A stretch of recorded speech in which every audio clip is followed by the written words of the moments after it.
Welcome. It is Verdict with Senator Ted Cruz, Ben Ferguson with you, Senator. We've got a jam-packed show, and we get to start with some exciting news. You decided to write a book, yet again, another book, which more than likely I'm going to predict it now. We like making predictions here on Verdict.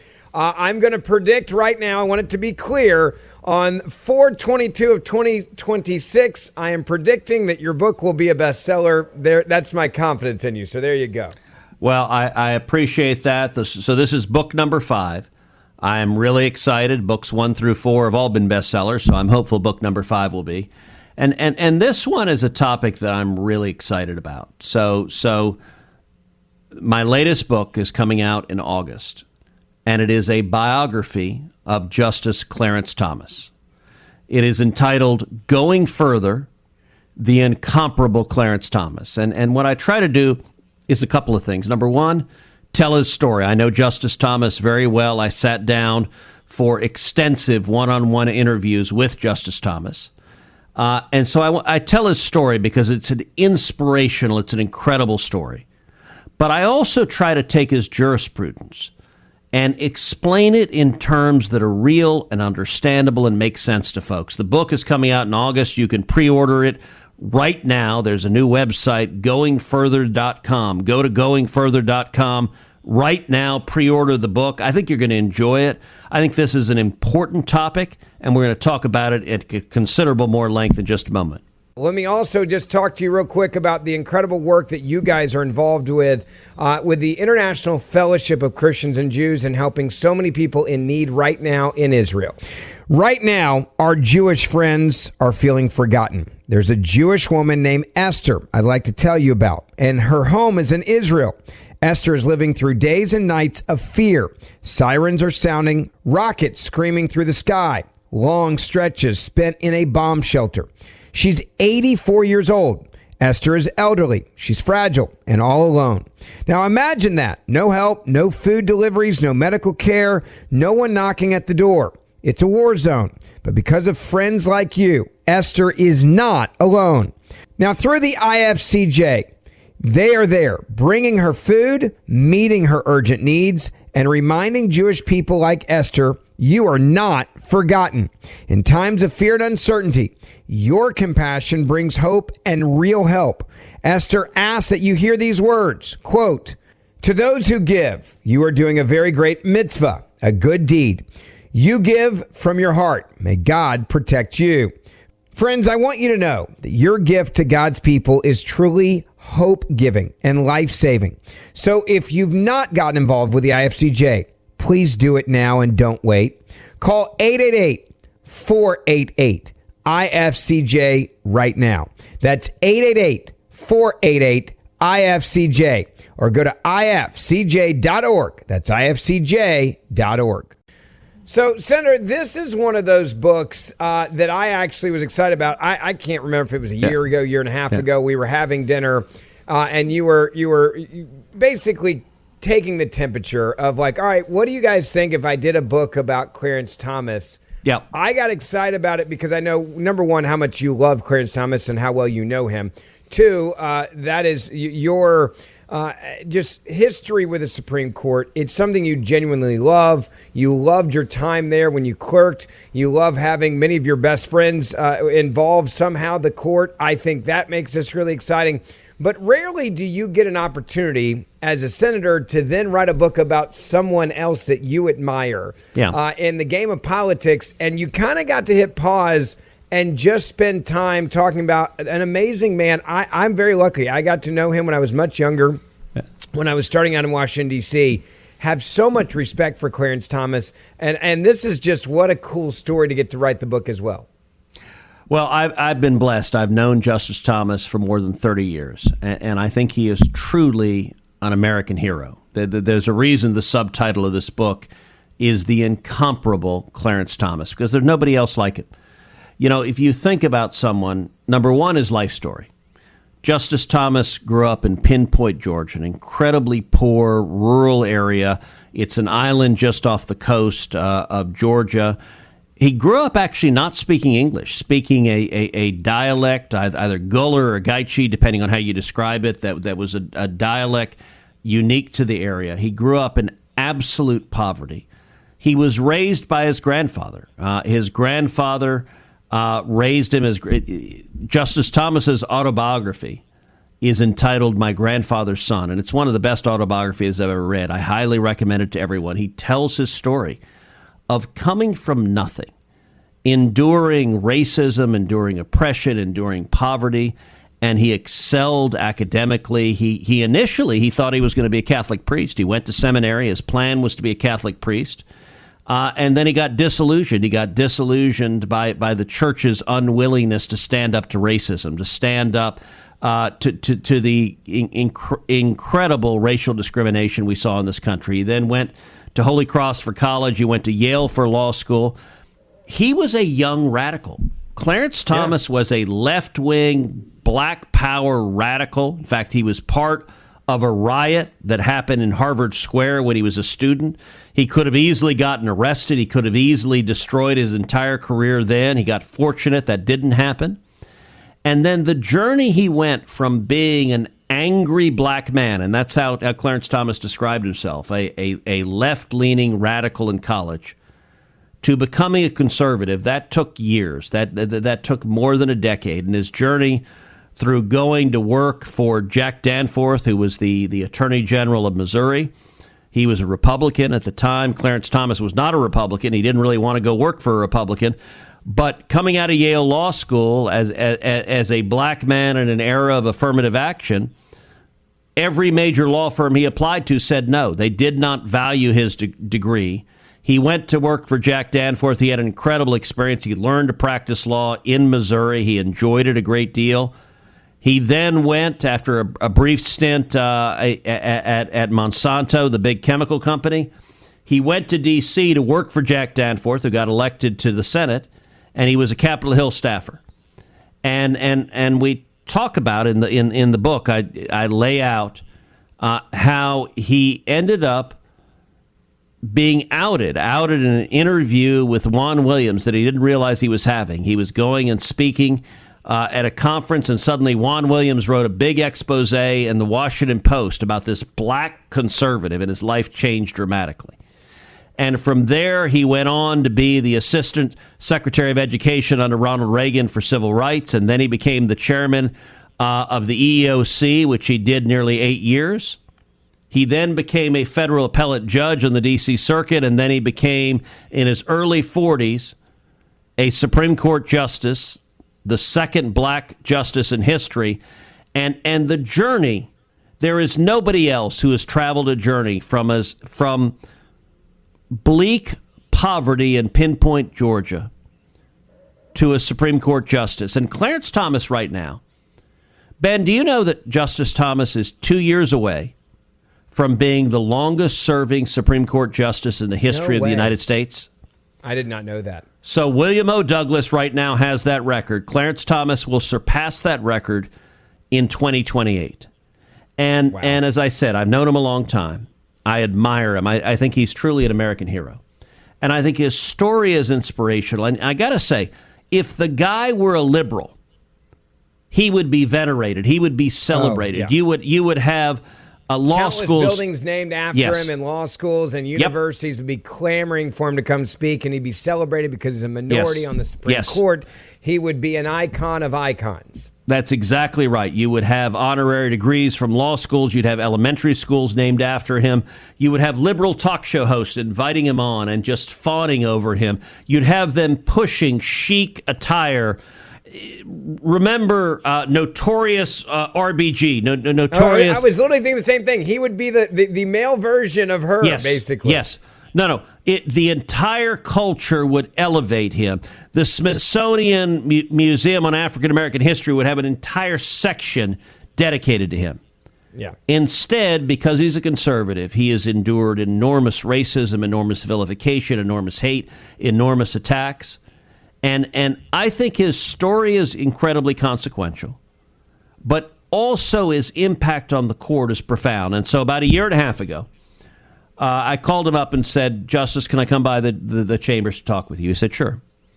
So I went by. He didn't know what I wanted to talk about. And I said, listen, I want to write this biography of you. I think it's an important story to tell. And I'll tell you, Ben, he looked at me and he said, by the way, he did not know this was coming. I want He had no everybody to idea. really understand. Yeah, I just said, "Hey, can we talk?" He said, would "Sure." have said, Ted Cruz is coming to see you today. Rank and order the top 100 things you think you might want to talk to you about. I bet you none of those 100 would have been, he wants to write an autobiography about me. Well, not an autobiography, but a biography. A biography, excuse me, Yeah. biography about So look, I do think I don't know that he was surprised, but I don't think he expected that. And it was interesting. His comment was about a year and a half ago, and he sort of stopped and reflected for a minute. And he said, Ted, if it was anyone else asking, he said, I would say no. He said, if you were just a law professor, he said, I would not be willing to cooperate. But it was very kind. He said, because it's you, the answer is yes. And what proceeded for the next year is I did a whole series of one-on-one interviews, about 9.5 hours I spent with him one-on-one, where I'd just head over to his chambers and I'd spend an hour or two just asking him questions. And it was free-flowing.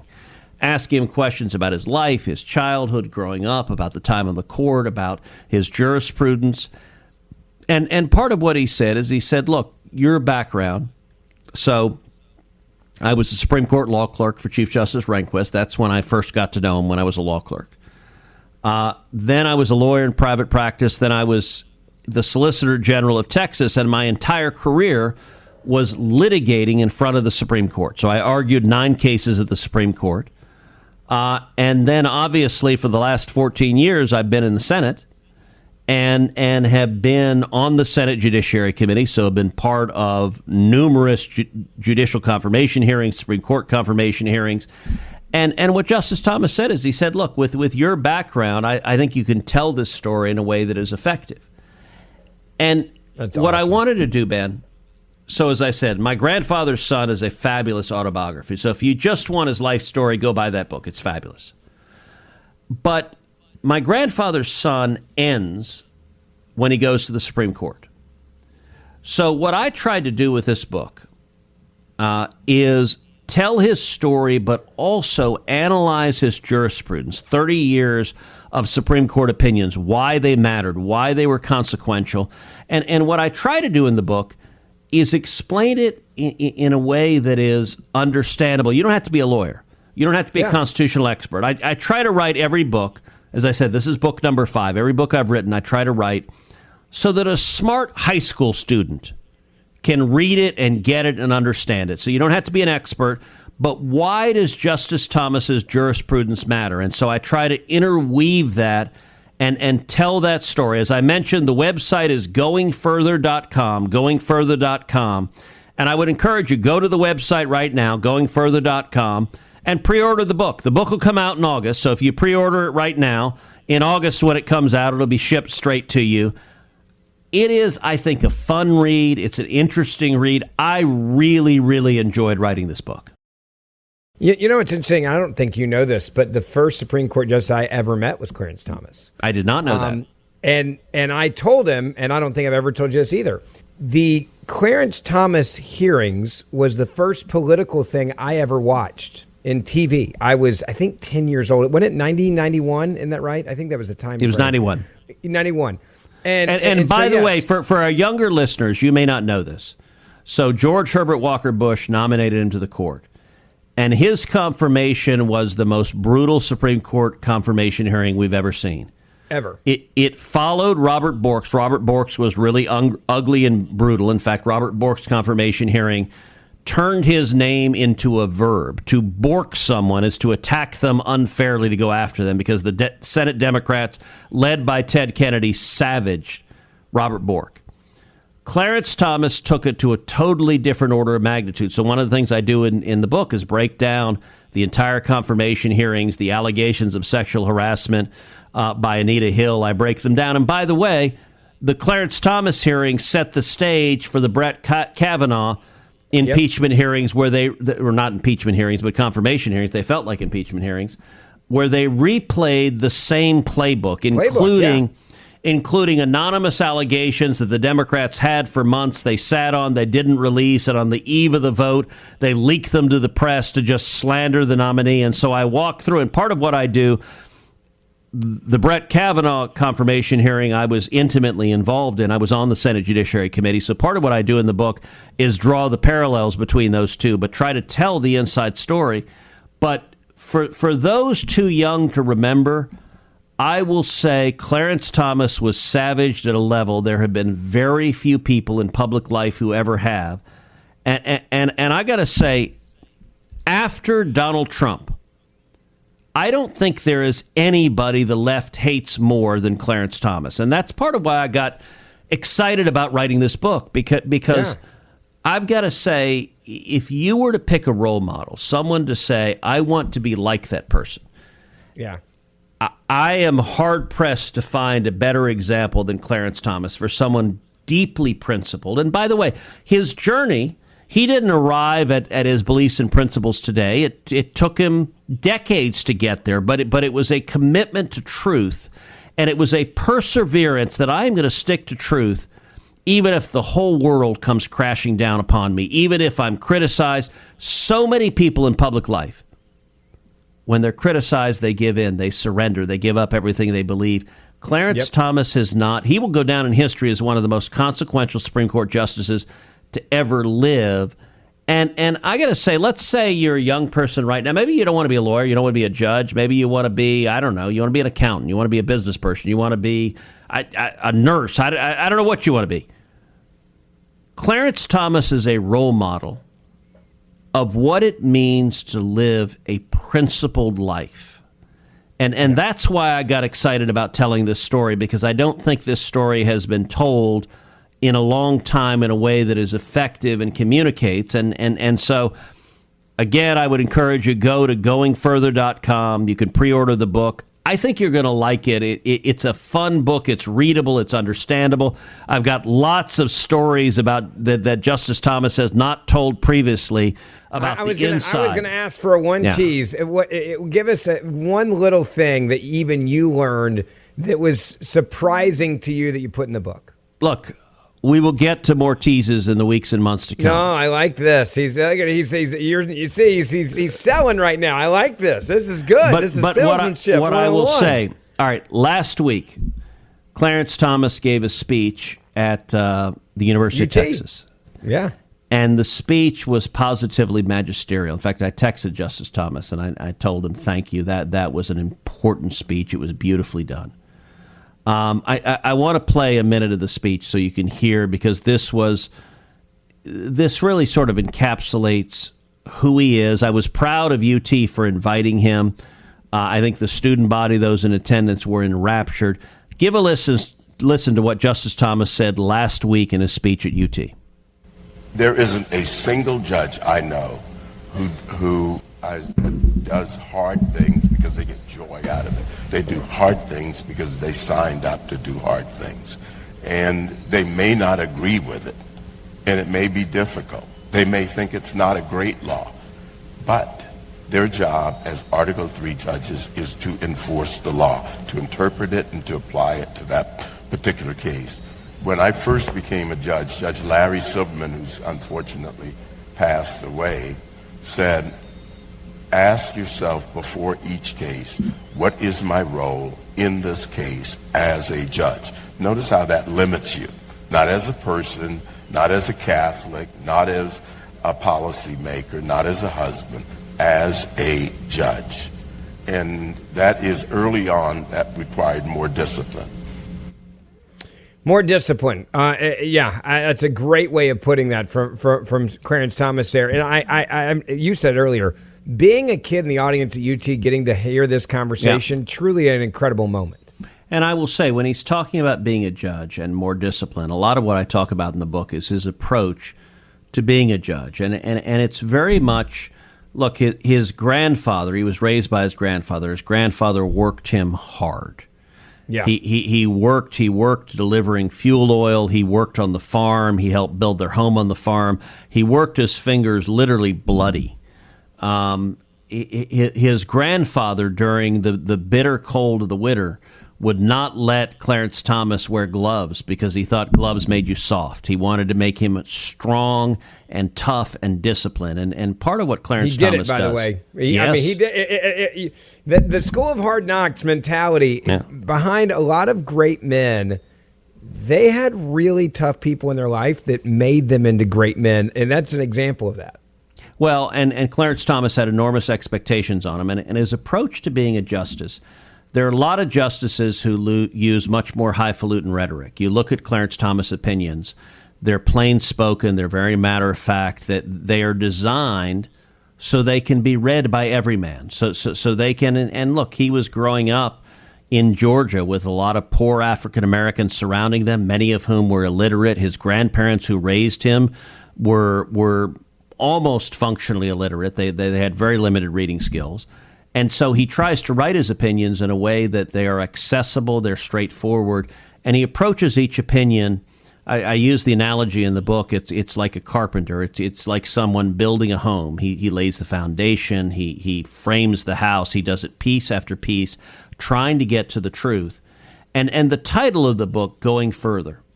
If you look at 30 plus years of Clarence Thomas's time on the court, his consistent theme is, we should go further. That's a quote from his dissent in the term limits case. But it is a theme that other great conservative justices would say, let's go do X. And he would say, no, let's go further. And his focus is, let's get back to the original understanding of the Constitution. Let's go all the way. And the impact he has had has changed law profoundly. And I want you to listen to him again at UT last week, talking about the importance of the Constitution, but also the importance of the Declaration of Independence. And I think Clarence Thomas emphasizes and highlights the Declaration more than any other justice. Here, give a listen. None of our rights come from the government. All of the government's authority comes from our consent. And the structure and limited role of government is to assure that it does not exceed the authority to which we have consented or intrude on our natural rights. The Constitution is the means of government. It is the declaration that announces the ends of government. The Constitution achieves this purpose by protecting our natural rights and our liberties from concentrated power and excessive democracy. Our Constitution creates a separation of powers and federalism, truly for the first time in modern history, to prevent the government from becoming so strong that it threatens our natural rights. He takes his time, and that's one of the things. He doesn't wing it. He understands. He's not putting on a show. Speaks. Yeah, these words are deliberate, and you can tell that he has just an incredible amount of passion and care for this country. And I also think when you get a little bit older, you probably are thinking about your legacy and what you're leaving behind. And he clearly speaks that way to those students going, hey, I'm not always going to be here being a shepherd. Somebody else is going to have to step forward and do this. And it may take a lot of people to accomplish what he's done in his lifetime. Well, and I'll tell you again, in that UT speech, he contrasts the principles of the Declaration of Independence, the principles of the Constitution, the immutable principles upon which our country was founded. He contrasts them with progressivism. And progressivism, I think, has been a poison that has led the United States in a very dangerous direction. Listen to Justice Thomas drawing that contrast. Progressivism seeks to replace the basic premises of the Declaration of Independence, and hence our form of government. It holds that our rights and our dignities come not from God, but from government. It requires of the people a subservience and weakness incompatible with a constitution premised on the transcendent origin of our rights. Wow. I mean, wow. What else can you say besides wow? And by the way, you might say, well, gosh, is progressivism really at war with the principles of the Declaration of Independence? You may remember last year at a Senate Foreign Relations Committee when Tim Kaine, Democrat from Virginia, was questioning a nominee to the State Department, a President Trump nominee to the State Department, who had written in his testimony that our rights come from God and not government. And Tim Kaine got outraged, and he said, that is a radical statement. That is a dangerous statement. That is an extreme statement. That is the kind of thing theocratic societies like Iran believe. We don't believe that. God doesn't give us our rights. Government does. And I walked in right as Tim Kaine was saying this, and I had a whole line of questioning that I had planned to go down on the hearing, and I threw it all in the trash, and I spoke shortly after Tim Kaine. And I said, Tim Kaine said the idea that our rights come from God is a radical and dangerous and extreme idea. And he's right. It is. It also happens to be the founding principle upon which our nation was created. Yeah. And I said, listen, if you don't believe me, maybe you're inclined, you're politically left of center, and you may be inclined not to believe me. If you don't, maybe you might believe another Virginian who wrote, we hold these truths to be self-evident, that all men are created equal, and that they are endowed by their creator, not by government, not by the DNC, but by God Almighty, with certain unalienable rights, that among these are life, liberty, and the pursuit of happiness. That was, of course, Thomas Jefferson. That was in the Declaration. That's what Justice Thomas is referring. And part of what was so disturbing about Tim Kaine so cavalierly dismissing the idea that our rights come from God and instead insisting they come from government is Tim Kaine and the Democrat Party is not some crazy radical. He's not Bernie Sanders. He's not Elizabeth Warren. He was Hillary Clinton's vice presidential nominee. He is about as mainstream a Democrat as you can find. And it really shows how progressivism has suffused the Democrat Party. And I got to say, at UT last week also, Justice Thomas talked about the need to engage in the fight for truth. Here, give a listen. I think if we don't stand up and take ownership of our country and take responsible for it, we are slowly letting others control how we think and what we think. I think the beauty of going to school is that you learn how to think for yourselves. You develop the discipline to think things through. If you think it's losing confidence, then you get up and you participate. You don't sit on the sidelines. You think that the state is being run and inconsistent with how you feel, then you get up and you participate. You prepare yourself. If you think that the medical profession is not right, well, you become a doctor or be a medical person, and you deal with that. I think we need to take ownership of our country. It's our country. It's our country. And Amen. One of the things he said there that was interesting is he said, you go to school to learn how, to figure out what you believe and what you think and those type of things. I think the left and says, to learn how to think. And learn how to think. They think, no, you come here so we can indoctrinate you. Yep. And tell you what to think, and tell you what to say, and tell you what to protest, and tell you how to act. That is the difference between conservatism and liberalism on a college campus. Well, and let me say this. If you're a young person, maybe you're in high school, maybe you're in college, maybe you're a young professional, maybe you're not that young anymore, maybe you're in your 30s or your 40s or your 50s, or maybe you're 60, 70, 80, maybe you're in your 90s. If you want a hero, I think you could do a lot worse than Clarence Thomas. That's a great way of putting it. He is someone. Look, I spent the better part of a year writing this book. There's a lot of things to devote my time to. The reason I wrote this book is I believe this book needed to be written. His story needed to be told. His autobiography is great, but it was written a long time ago. And a lot of people today haven't read it. And his jurisprudence, there have been other books that have been written that have been academic discussions of his jurisprudence. And if you're a federal judge, if you're a law professor, that can be useful. But there's very little in terms of if you're just an American who cares about our country, who cares about truth, there's very little that explains what Clarence Thomas has stood for, what he said, what he's argued on the court. And this book, I've tried to do so in a way that is fun, that is interesting, that's telling inside stories. And so, again, the website is goingfurther.com. I'd encourage you, if you're listening to this podcast right now, if you're watching on YouTube, just click over on your phone to goingfurther.com. Or pre-order a copy, and you may even think about this will be August. If you have a child, if you have a grandchild, if you have a relative, you have a friend, a birthday's coming up, Christmas is coming up. This book I wrote because I want people to read it. I want people to read it because I think Clarence Thomas's life, his journey, his principles, his commitment to truth, and his courage. Yeah. Look, one of the things, frankly, very courageous. I don't think people understand what a beating he took in the confirmation hearings. Yeah. I go back to that data point there. It engaged me in politics. And I watched it as a 10-year-old, and my parents were really concerned because of the subject matter.